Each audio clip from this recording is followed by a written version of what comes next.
We're facing the reality of a city that could be underwater within just a handful of decades, and we are continuously dealing with 100 and 500-year events more and more frequently. Now we are facing major cuts to the National Weather Service. Considering that we are under a federal administration that's actively hostile to climate justice, especially in Black communities, how will you create a sustainable New Orleans that will last for future generations? This is an area where the state, instead of worrying about taking over the city, should be partnering with the city. We're the goose that lays the golden egg. So instead of the governor and the legislature wanting to take over the French Quarter and take over parts of the city, how do you protect the mouth of the Mississippi that feeds the 33-state tributary system? Learning to live with water. There's 1,386,000,000 cubic kilometers of water on this planet. 2.5% of it is fresh water. We can only access 0.5% of it. We need to learn, instead of fighting with water, living with water. Our natural topography offers the most sustainability and resilient opportunities of any place in this region. Let's stop fighting against Mother Nature, and let's work on programs to live with Mother Nature. Thank you, Mr. Thomas. Frank Skurlock. And I think what he said is right. You can't fight Mother Nature. So how do? You become proactive with a plan. We did it many years ago, or actually we did, our forefathers. Every time you pass by Broad Street, you see that amazing pumping station right there. It works. It might be old, but it still works. I actually live out in West End. They built the biggest pump in the world to take the water out. Whatever it takes. It's a simple calculation. Water coming down, water pushed out. Water coming down, water pushed out. But the first thing is we got to clean up our drains, right? We have to have a recycling program to get things off the street into where they belong and reuse them. And until we become proactive, it doesn't matter. It's going to rain. We just don't know what day. But the thing is, it takes a plan that a good leader, whoever it happens to be, I'm not saying vote for me because I'm me. I want you to decide who is most qualified. I forgot to say earlier on, I've opened up 500 businesses around the United States. Not boasting that, but I'll tell you what that brought me. I know what it's like outside of New Orleans. Thank you, Mr. Skurlock. Russell Butler.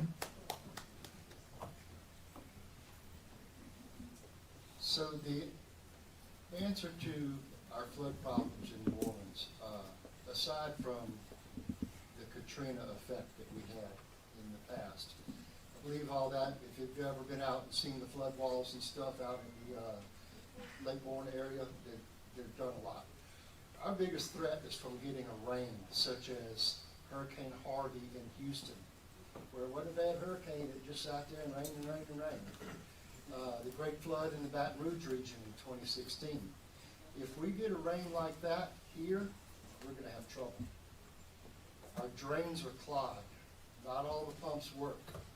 The drains are clogged with trash that doesn't get picked up.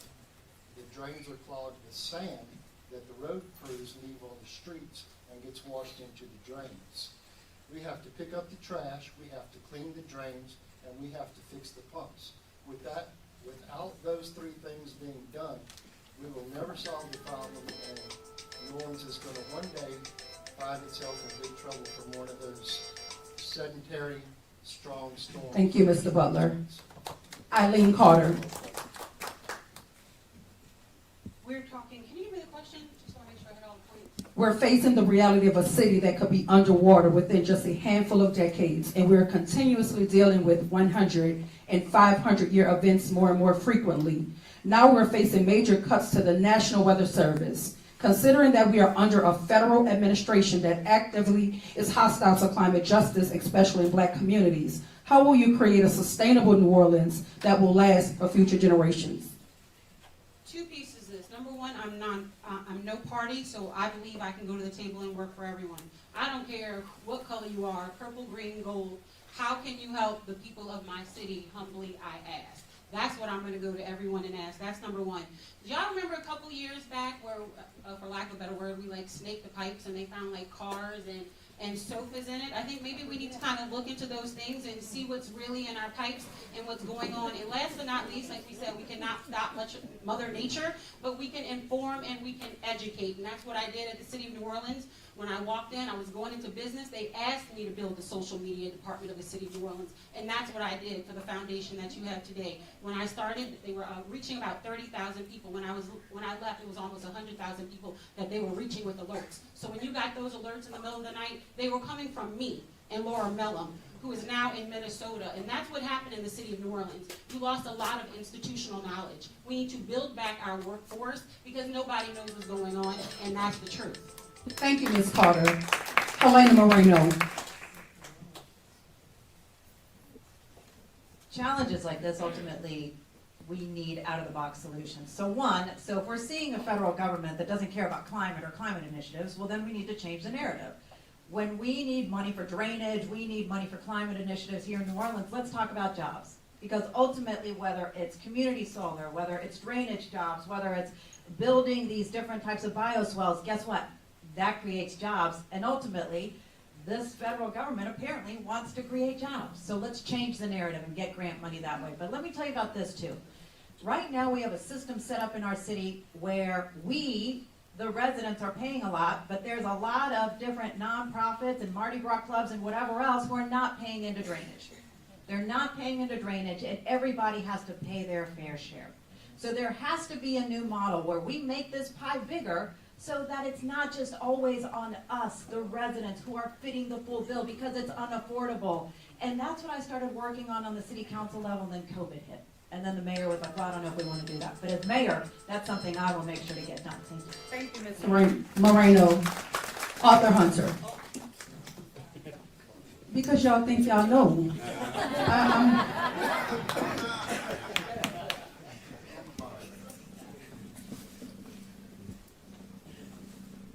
Yes, we're tired of the flooded streets. No doubt about that. And so we have to keep those catch basins clean. And we have to have pumps that work. But you know what else we need also? We need a climate change institute here in New Orleans, where we bring the local colleges and universities and experts, where we become the leaders on climate change. And it makes sense because of where we're located and because of how we suffer from Katrina. And so we need to start thinking outside the box. Not just for us, but for the state and the country. Climate Change Institute. That's what we need to do. And with those bees, one idea I had is having kids pick up those bees after Mardi Gras and give them a financial incentive to do it. Let's put our kids to work. Let them do that. That's what we need to do. We need to start thinking outside the box. Thank you, Mr. Hunter. Royce Duplessis. So I answer that question, I think about the word resilient. We have to turn that word around because oftentimes we talk about resilience from a place of response. We have to use the word resilience from a place of preparation and being ready for what we know is coming. We know the heavy rainfall is coming. We know the unprecedented storms are coming. But we see green infrastructure as not only an opportunity to deal with sustainability and resilience, but also economics. It's a combination. We have to bring in global experts who've already been here, and we already have the knowledge to work with local leaders like Thrive NOLA, or like Healthy Communities, and people like Dr. Angela Chalk, who've done transformative work right there in the heart of the 7th Ward. Right there. They're doing it. They're already doing it. And we have to continue to work with community on ideas that really aren't that new. We just have to be committed to making it happen. And obviously, Sewage and Water Board needs real work. And we're going to continue to make those improvements.